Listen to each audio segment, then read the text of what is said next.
Joining us from Futsal Club of Toronto, their head coach, Roy Blanche. Roy, welcome Red Card, my friend.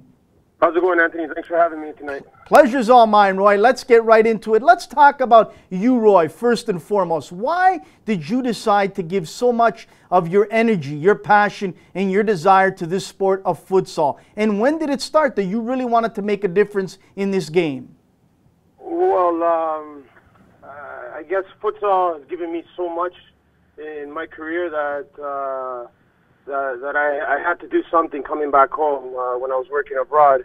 You know, starting up this club, Futsal Club Toronto, was needed in Toronto at the time that we started. Players were really futsal players in Toronto really didn't have somewhere to play futsal in Toronto in an organized club, and that's why we started this idea. But futsal for me has been part of my life since I was 4 years old. I actually started playing futsal before I even started playing soccer in the Spanish leagues of Driftwood. And pretty much throughout my whole life, growing up, indoor soccer was more of the board style when I around the age of 10. But before that, for me, it was always in the gym in the winters. So futsal has always been part of my life, and the fact that since 2007, I've been part of the national program and on every national team since then. So, you know, it's my job, my duty to do whatever I can for the sport here in Canada. Roy, you've traveled many parts of this world. This game is giving you so much. You've given the game so much back as well. I got to tell you, here on this show, Red Card, that we've been doing for almost 6 years now, we call it the way it is. I don't sugarcoat it. I tell the way it is. And I got to tell you, in this country and even in all of North America, there's not enough respect for the game of futsal. I'm one to blame as well. I was there a few weeks ago to watch this great competition of, provincial championships take place. And I was floored of the technical, the tactical, the physical part of the game, the intelligence. Why? All over the world, futsalers are respected. Here in Canada, it's not. Yeah, like you said, sometimes you got to say how it is, and I don't know if it is how it is, but I mean, I think there's a lot of money invested in bubble domes and turf fields here, and I think money is the reason why the sport really hasn't taken off here. You know, there's big clubs here, and they've invested tons of money in indoor facilities, and I think futsal is a threat to them. I'm not saying that's for everyone out there, but I know there's a lot of people that don't believe in the game of futsal. And it's unfortunate because let's be realistic. The best countries in the world, the best soccer nations in the world have futsal in the development path for those kids growing up. And it's their main focus throughout the first 12 years or whatever, first 10 years of their playing lives. And here it's backwards. We seem to focus more on, you know, bigger indoor spaces on turf than smaller spaces, and we're not creating that technical player, that creative player that most countries are producing because of futsal. You know, Roy, shame on me. I'm a parent of two boys, one that is out of the system, one that is still playing now in their under 18 OISL, and I never put either one of them in futsal. I was afraid, for many reasons, whether it was the indoor gym that would ruin their knees or their joints, whether I thought that the ball wasn't the proper ball that I wanted my sons to learn. Shame on me, because if I knew what I know today about futsal, I would have put my son in there long time ago. What do you want to tell parents? Because the parents are the ones that take these kids all over. They have the money. What do you want to tell them that they should really understand about the game of futsal to help their development? Yeah, I mean, first of all, education's everything. To get this sport on, you know, to get it going to where we need it to be, education is key. We need to get out there and educate parents, players, coaches. We need to let them know that, you know, futsal is more than, obviously it's the ultimate developmental tool out there for soccer, but it's more than that. It's a professional sport, and it's a window of opportunities. You know, it's a pro sport that if we're not giving these kids in the winter months the opportunity to play futsal, they'll never have that chance to be a professional futsal player. And you know, I've played professionally in Qatar and I coached in Kuwait professionally, and I know the sport is professional, and you can make a really good living off futsal doing what you love. But the kids here are not playing futsal, and you know, we're not giving them that chance, that window of opportunity. But besides that chance for futsal as a career option, if we include futsal throughout the winter months, the way it needs to be included in our winter months, I guarantee you within 10 years you're going to see a different breed of soccer players coming out into the national program. You're going to create a more creative player, a more technical player, a player that is going to feel so free on the big space. You know, when constantly working throughout his youth years on the tight spaces, a low ball bounce, a low bounce ball. Sorry. And that's the important thing here is education and really parents, players, do your research, go online, research of futsal, what is done for the greatest players in the world, Messi, Ronaldo, Ronaldinho. They all grew up playing futsal. Let me ask you this, Roy. Then isn't it time that clubs, youth clubs in Ontario and in Canada, sit down with futsal people like yourself that have a ton of knowledge and understanding about the game to really work together? Not to say that the turf and the bubbles are wrong, not to say that the futsal game is wrong, that we all get on the same page for the betterment of this country to help us get to where the USA is, where Mexico is in CONCACAF region. Yeah, no, definitely. It'd be great to see the bigger clubs wanting to hear, a guy from futsal and just listening to, the benefits of what the sport has to offer. That's all it takes, just education.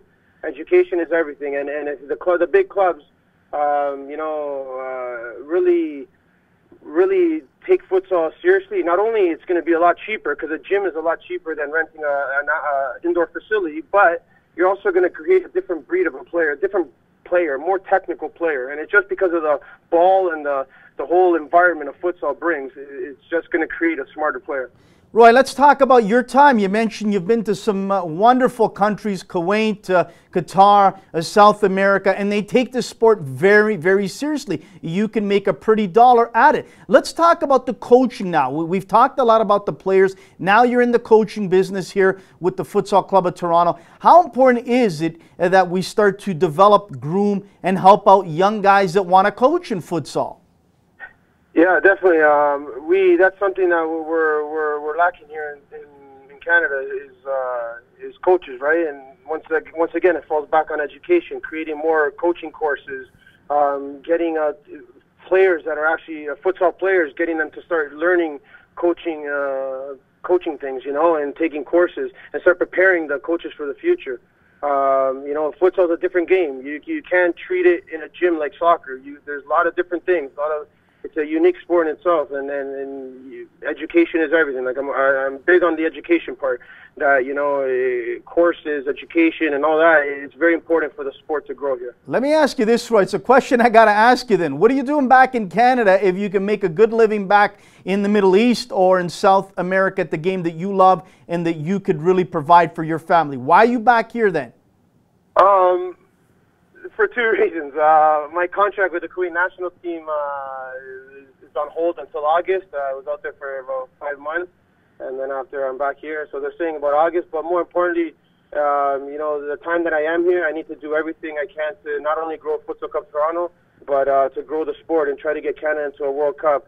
And hopefully, my experiences can contribute to that in the future, and really do everything that I've learned and try to help out with everything all the experience that I've gained abroad. Working with some of the world's best coaches to bring that all back to here, and it's massive. I've worked with Sergio Benetti. He won the first World Cup ever with Brazil.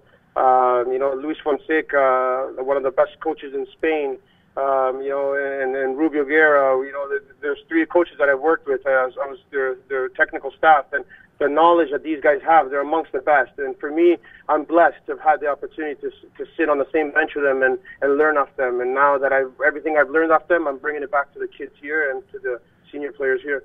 Roy, just before we let you go, and we know you got to get to training, talk about the championships that wrapped up a couple weeks ago. You guys were victorious, but hey, credit to Barrie. Here's a city in Barrie where we both know, all of us know here in Ontario, is a hockey-crazed city. But they showed that they could play with you guys toe-to-toe, and so did some of the other clubs, and they were prepared mentally, physically, tactically. I mean, this was great. I mean, you didn't see many blowouts, maybe 1 or 2, but you also saw a club come from Ottawa, and they were hungry to impress as well. Talk about the competition and coming out on top.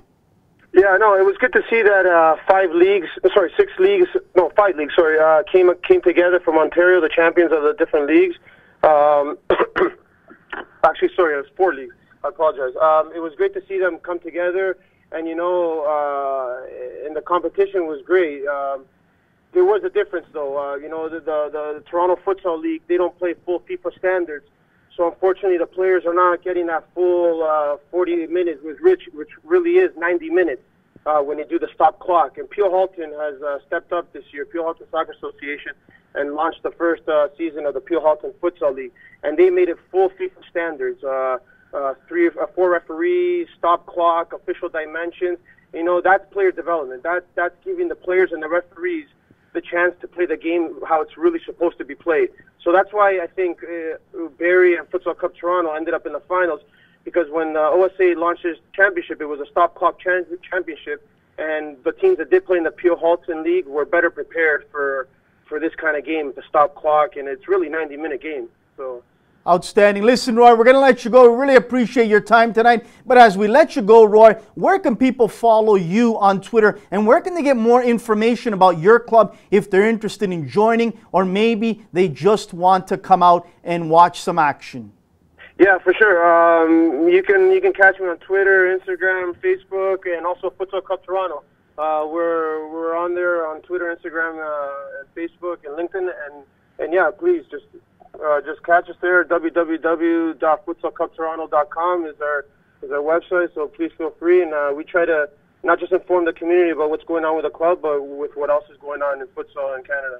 Outstanding. Roy Blanche of Futsal Club of Toronto, congratulations again. But more importantly, thanks for giving back to the community, the young kids out there that enjoy the game of futsal, to help them develop to the outdoor game for the province and for the country of Canada. Roy, thanks again, and enjoy the rest of your night, my friend. Thank you, Anthony. Have a good night. That is Roy Blanche, Futsal Club of Toronto head coach. Outstanding guy, really knows his stuff. It was great action a couple weekends ago when I was there, and I got to tell you, I was blown away at the way these guys played full out. Skill, big bodies, small guys going up against big guys, you name it. The powerful shots, shots after shots, it blew me away. I never respected futsal up until that weekend. I knew about it. I kind of said, yeah, okay, whatever, it's futsal, sure. But I got to tell you, I came around with a full new respect for the game of futsal. And as I said to Roy, I wish I would have put my son in years and years ago. Now it's too late. He's in his last year and a half. Maybe not too late, but still, I wish I would have did that to learn more of the foot skills involved in this wonderful game.